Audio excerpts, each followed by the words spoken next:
Good morning. Welcome back to my channel Trail. Today I'm going to talk about a story about Sarah.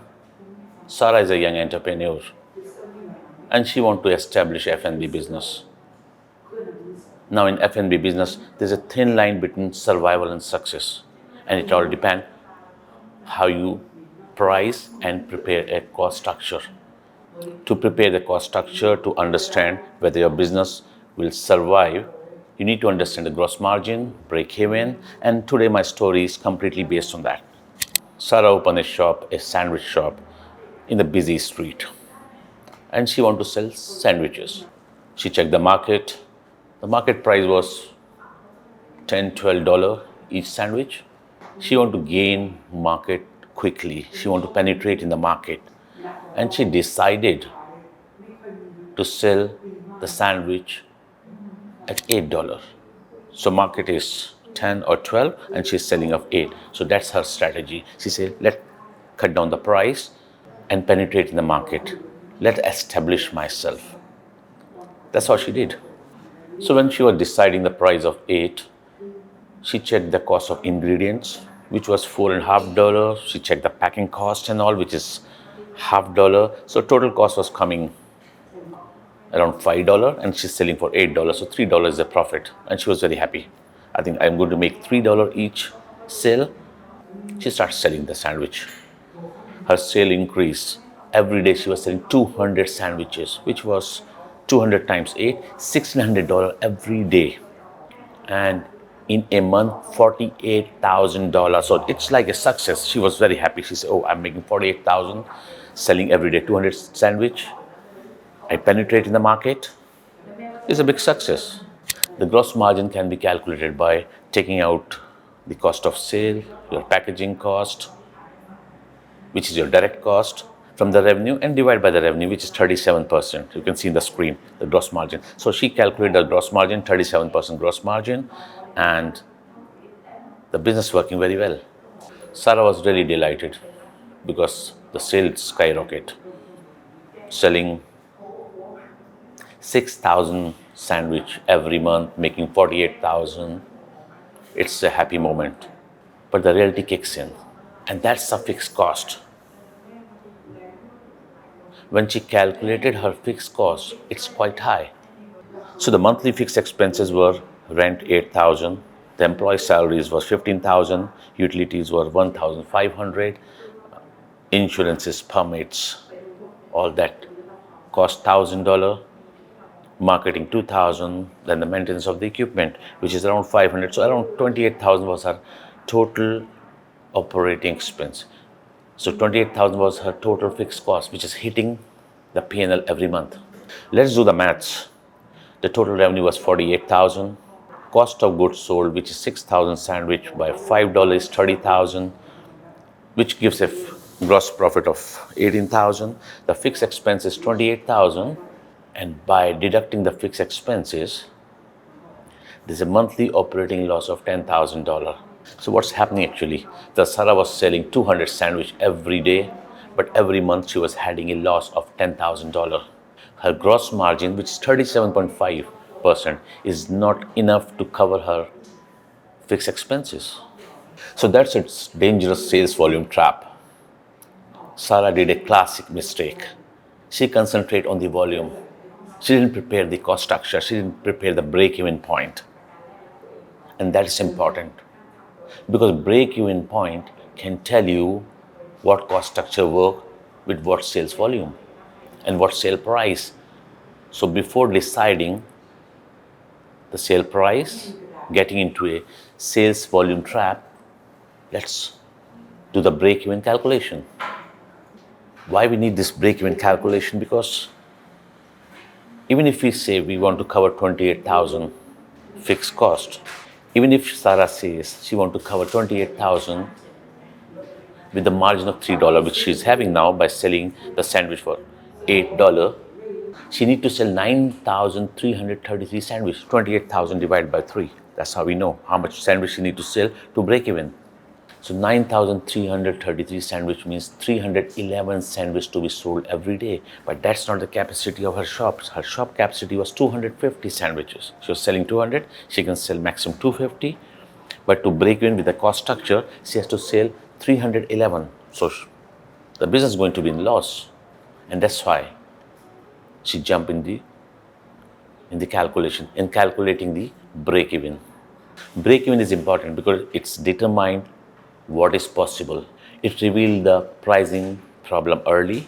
It guides the product decisions and it prevents from volume trap. So these four benefit the break even has. Sarah realized her mistake. She made a change. She raised the price to $9.5 per sandwich, which is still competitive, and negotiated a better supplier pricing and reduced its cost of goods sold to $4.25. Like in this chart, the initial cost matrix was giving a gross margin of $3. Now it increased to 4.75. So he's still selling the 6,000 sandwiches. So the margin increased, which means she starts making 28,500 with a 50% margin. Sarah was still not very happy with that margin. She wanted to run few options, and that's what we should do in the gross margin and the break even. So the gross margin is the management first line of defense. It reveals the product can generate enough gross margin to cover the fixed cost. And if it is not, you have three options: either to increase the price or reduce your production cost or change your business model. So what Sarah did, Sarah understand the relation between the price and volume by selling sandwich at $8 with a $3 gross margin. She need to sell 311 sandwich every day to break even, which means no profit, no loss. If she work on the production cost, reduce the production cost, increase the price slightly, let's say $9.50, the gross margin increase to 4.75, then she need to sell every day 200 sandwich per day, the same sandwich what we are selling, and she start break even, which means she's not paying anything from her pocket, covering all the expenses. And further, again, she increased the price to $10, which increased the gross margin to 5.25. She need to sell only 178 sandwich to break even, which means if she still sells 200, so the differential of the 200 and 170 start giving her a profit. So the break-even point come down when the price increase or the production cost reduce. That mathematics she understand. She understand how the maths work in the business. So let's have a look on her four options. Here you can see what she has done. She made four options. $8 sale value increased to 9.5, then 10, and again reduced to 9.5 to see how the cost structure works. Cost of goods sold also increased and decreased. She kept the same 4.5, reduced in option 2 and 3, and again put it back in option 4. Packaging cost she kept the same, and you see the gross margin keep changing from $3 to 4.75 to 5.25, and option 4 again gone down to 4.5. The number of sale, she just kept 6,000 each. Why she keeps 6,000 sandwich sale per month? Because she want to see how the model works if she keep maintain the same sale volume, and that's the important. When you make a analysis at different cost structure, keep the same production numbers or keep the same sale number so that the differential can be ascertained immediately. And by doing so, she can see the total monthly gross margin from 18,000 increased to 28,500, then further to 31,500, reduced to 27,000, and that's how the margins keep working. Now she did one more thing, the final thing. She started putting the fixed cost. Fixed cost is 28,000, and she keep fixed costs in option 1, 2, 3. But in option 4, she reduced the fixed cost by 2,000. She make only 26,000. How she did that?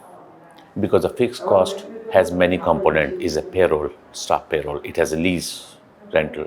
It is a maintenance cost, a marketing cost. So she work on the different options and see, okay, I can reduce the fixed cost by 2,000 and make it 26,000. And when she put in the metrics, see what's the profitability. The profitability was not there in the option 1, 10,000 loss. How the story starts. Option 2, she start making $500. Option 3, she making 3,500. Option 4, still $1,000 profit with increasing the sale value slightly, but not changing the production cost. So what she see if she change the production cost, or she don't change the production cost, or she reduce the fixed cost or not reduce the fixed cost, she increase the sale value or not increase sale value at different models, if she still sells 6,000 sandwiches and the result is there, now she has to choose. She's still not happy. She still want to keep $8 at the sale price. So she prepare one model number 5. In this model, she reduced the production cost from 4.5 to 4.25, and she reduced the fixed cost from 28,000 to 24,000, and she ran the model. See the result.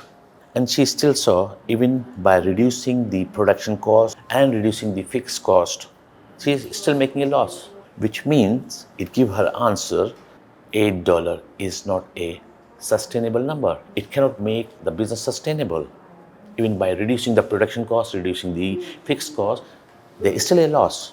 She cannot reach the break-even because she is selling 200 sandwich and her production capacity is 250. She can't increase the production capacity, and if she increase too much, again the fixed cost component increase, and she want to work on the similar business model. $8 is not a number which can make her business sustainable. This is the learning, and this learning coming from the break-even, learning through understanding the gross margin and break-even. And that's why this is very important to understand this concept, how run the numbers before jumping on the business. Sarah still don't want to increase too much. She was thinking to increase to 9.5, reduce the production cost slightly, and make business sustainable, which is her option number 2, which everybody advised her. She went for option number 6 now. Instead of 9.5, she want to keep the sale value $9. Keep the same production cost 4.50 and keep working on the fixed cost component from 28,000 to 24,000. See what the result. This is what she really liked, the option number 6. From $8 she increased to $9, work on the fixed cost. Her margins are 25,500, which is 47%, slightly lower than her option 2. But because of the lower fixed cost, she break even at that point. By selling 6,000 sandwich, she still break even. So this is what the learning for her and learning for us also. Increase the price from $8 to 9 or 9.5 does not make difference if you work on the cost structure, your production cost, your fixed cost. And we should know all this option number 1, 2, 3, 4, 5, 6. Sarah has all this option. Now she chose option number 6, and she thinks this is what worked for her. She can still increase the price, but still lower than the competitors. Competitors are $10 to $12. She from 8 to 9, she's still competitive. She work on other costs, and the business becomes sustainable. It's break even. It's already breaking even. She's making a gross margin of 25,500, and the business fixed cost is 25,000. So that's how the business plan development works. When you're writing a business plan for yourself or for investors, the break-even point is essential because it reveals how realistic your business model is, how long until you become a profitable, how sensitive is your profit compared to the volume, and what margin of safety you have. These 4 things. That's essential for a business plan. Investor always look at the break-even analysis. And for you also to jump in a business, break-even analysis is very important. And that's why I come up with this story of the Sarah. So that's the Sarah story to reach the break-even point. But this story is still not finished. There's the other part of story. After making the business sustainable, reaching the break-even point, she start making profit. She want to generate a profit, and she has a targeted profit what she want to generate every month. How she did it, how she calculate, what options she has taken. See you in my next episode and see how Sarah became a seasoned businesswoman, start making profit, targeting profit, reaching that profit, maintaining the waste, a lot in the business in the F&B. See you soon.